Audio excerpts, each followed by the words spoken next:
दोस्तों, ईरान का बादशाह बहुत दिनों से परेशान था। यूँ तो हर तरफ खुशहाली का दौर था, मगर बादशाह की परेशानी की वजह उसकी इकलौती बेटी शहजादी सना थी। हर बाप की तरह बादशाह भी अपनी बेटी की शादी करके अपने फ़र्ज से दोष होना चाहता था, लेकिन शहजादी सना ने भी अजीब ऐलान कर रखा था कि जो शख्स उसके सवालों के दुरुस्त जवाब देगा वो उससे शादी करेगी। आसपास की रियासतों के कई शहजादे आए मगर नाकाम लौट गए।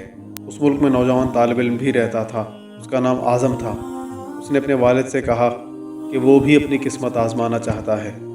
आज़म के वालिद उस्ताद थे और कई बरसों से लोगों में इल्म की रोशनी बांट रहे थे। मुल्क फ़ारस का वज़ीर आज़म, बड़े बड़े दरबारी और शहर का काजी भी उनका शागिर्द था। बाप ने बेटे की ख्वाहिश देखी तो बोले, बेटा, अगर तू नाकाम लौटा तो तेरा कुछ नहीं जाएगा। लोग क्या कहेंगे कि एक उस्ताद का बेटा नाकाम हो गया। आज़म अपने बाप से कहने लगा, बाबा, बड़े बड़े शहजादे लौट गए, अगर मैं भी नाकाम हो गया तो क्या हुआ? ये तो मुकाबला है, जो भी जीत ले और शायद वो खुश नसीब मैं ही हूँ। आखिर बाप को बेटे की ज़िद माननी पड़ी। आज़म खुशी खुशी महल की तरफ चल पड़ा।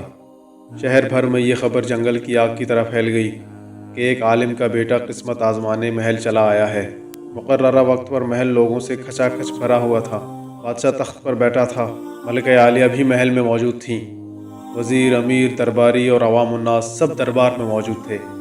आखिर शहजादी ने अपना पहला सवाल कर डाला। उसने शहादत की उंगली फ़िज़ा में बुलंद की। आज़म ने कुछ देर तवक्कुफ़ किया और फिर शहादत वाली उंगली के साथ वाली उंगली भी फ़िज़ा में बुलंद की। ये देखकर शहजादी मुस्कुरा उठी और मलिका आलिया बोली, शाबाश है नौजवान, तुम पहला मरहला कामयाबी से तय कर गए हो। दूसरे सवाल के लिए शहजादी कुर्सी से उठी और हाथ में तलवार लेकर हवा में चलाने लगी। कुछ देर बाद वो दोबारा अपनी नशस्त पर आकर बैठ गई। बादशाह समेत हर दरबारी की नज़र आज़म पर थी। आज़म खड़ा हुआ और अपनी जेब से कलम निकाल कर फ़िज़ा में बुलंद कर दिया।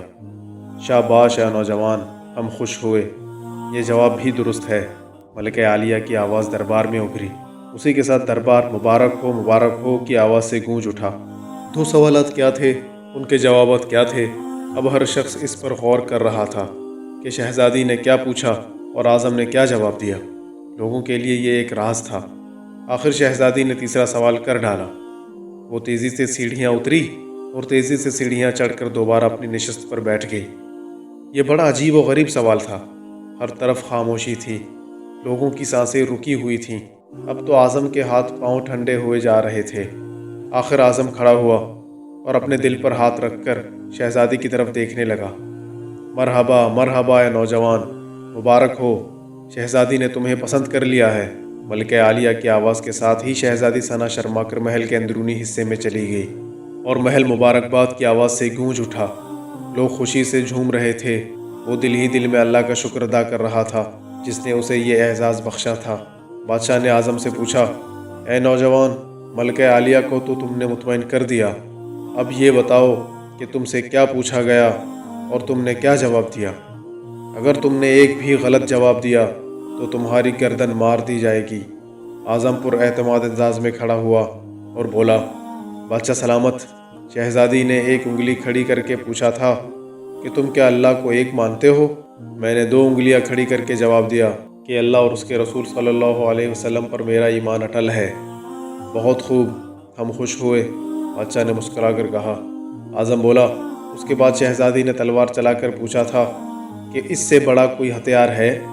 मैंने जवाब दिया, हाँ, कलम का वार तलवार के वार से ज़्यादा कारगर होता है। माशाअल्लाह नौजवान, तुमने हमारा दिल जीत लिया। तुमने ये साबित कर दिया कि जाहो जलाल, दौलत और हिश्मत की इल्म के सामने कोई हैसियत नहीं। लेकिन तीसरा जवाब? बादशाह ने हौसला अफजाई करते हुए पूछा।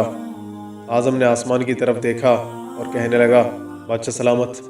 शहजादी दरबार की सीढ़ियाँ उतरी और चढ़ी, कुर्सी पर थक कर बैठ गई। उन्होंने पूछा था कि मैं थक चुकी हूँ, लेकिन मेरे जिस्म की एक चीज़ नहीं थकी। मैंने जवाब दिया, दिल। ये पैदाइश से लेकर मौत तक बग़ैर थके धड़कता रहता है। बादशाह ने आज़म को पास बुलाकर गले से लगा लिया और कहा, ऐ लोगों, गवाह रहना, मैंने हकदार का हक अदा कर दिया है। मेरी बेटी ऐसे शख्स की बीवी बन रही है जिसके पास इल्म की दौलत है, जिसे कोई नहीं चुरा सकता और न कम कर सकता है। بادشاہ نے اسی وقت خوشی خوشی اعظم اور شہزادی ثنا کی شادی طے کر دی۔ دوستو ویڈیو پسند آنے کی صورت میں اس ویڈیو کو لائک کریں اور ہماری حوصلہ افزائی کے لیے چینل کو سبسکرائب کریں تاکہ ہم اسی طرح مزید انٹرسٹنگ سٹوریز آپ کے ساتھ شیئر کر سکیں۔ اللہ حافظ۔